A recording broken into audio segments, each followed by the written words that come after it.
پہلا آرٹیکل چھپا ہے کراچی سے نوائے وقت نکلا تھا. جی ہاں حافظ اصغر میں ذکر کر چکا ہوں.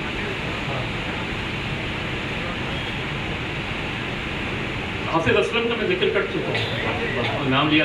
تو پہلا جو کالم آرٹیکل میں نے لکھا نوائے وقت یعنی ہمارے بہت سے دوست یونیورسٹی کے جنہوں نے ہم نے ساتھ پاس کیا تھا وہ نوائے وقت نے جوائن کیا, جس میں سرور جو لنڈن میں ہیں, اس میں ظفر اقبال مرحوم, یوسف خان مرحوم, یہ سارے لوگ, شہزاد چغتائی, یہ سارے لوگ جو ہے نوائے وقت کا حصہ بنے. تو ظفر اقبال اسپورٹس کا پیج دیکھتا تھا, تو ظفر اقبال کو میں نے پھر ہاکی پر ایک آرٹیکل لکھ کے بھیجا. اس زمانے میں پاکستان ہاکی کے 2 ورلڈ کپ جیت چکا تھا, اور تیسرے ورلڈ کپ میں انہوں نے فل بیک غالباً منوز الزماں یا منظور الحسن میں سے کسی ایک کو ڈراپ کر دیا تھا, تو اس کے خلاف میں نے آرٹیکل لکھا تھا. لیکن یہ ویسا ہی تھا اپنا شوق کے طور پہ اس میں. پھر ظفر نے مجھ سے کہا کہ تم جا کے جو ہے وہ ملو حمید ہارون سے. تو میں حمید ہارون صاحب کے پاس گیا, تو انہوں نے کہا کہ تم ایسا کرو, اسٹار جوائن کر لو, اسٹار میں رپورٹنگ 400 روپے تنخواہ, جو ہم مہینے کے پہلی تاریخ کو ڈان کے غالباً 2nd فلور پہ جا کے کیش لیا کرتے تھے لائن میں لگ کر. لیکن اسٹار شروع کیا تو ہمارے جو ایڈیٹر تھے وہ غلام نبی منصوری صاحب تھے, اور ہماری جو نیوز ایڈیٹر تھی وہ نرگس خانم ہوا کرتی تھی, اور اسی طرح ہمارے ڈیسک پر ڈین بیٹھا کرتے تھے.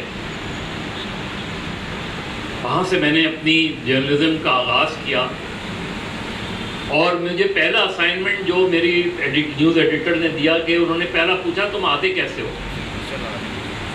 میں نے کہا حسین ڈی سلوا ٹاؤن سے آتا ہوں 2 بسیں بدل کر. تو انہوں نے کہا اس تجربے پہ لکھو, دیکھو.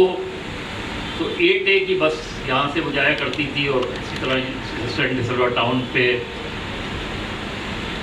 کرکٹ کا شوق اس وقت بھی تھا, وہ رہا.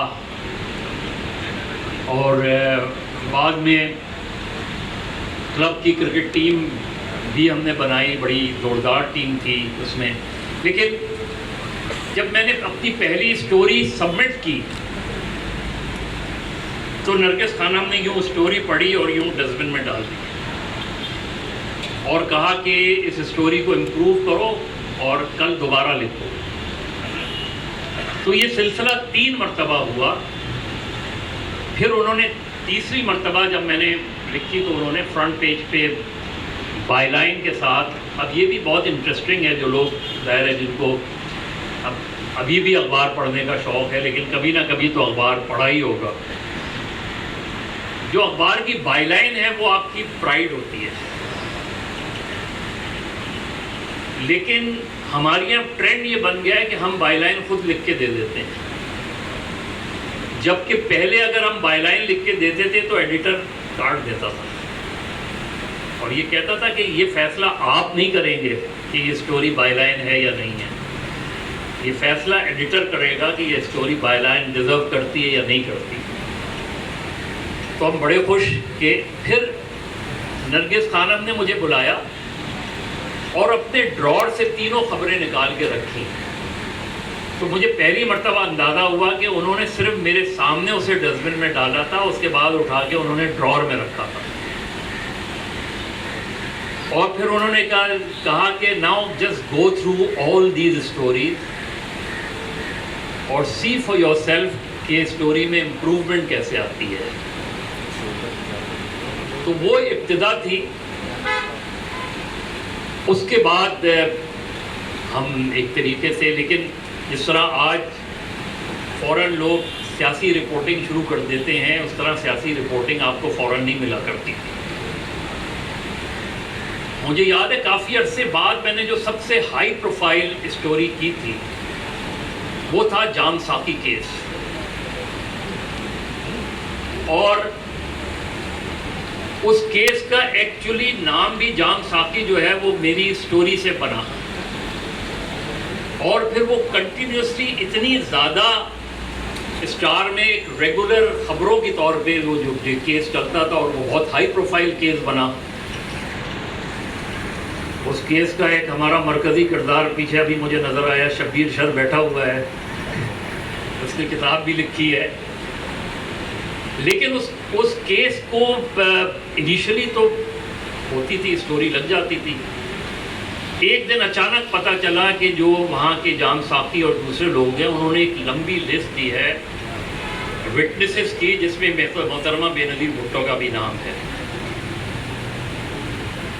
اب میں بے نظیر بھٹو سے اس سے پہلے کبھی بھی نہیں ملا تھا.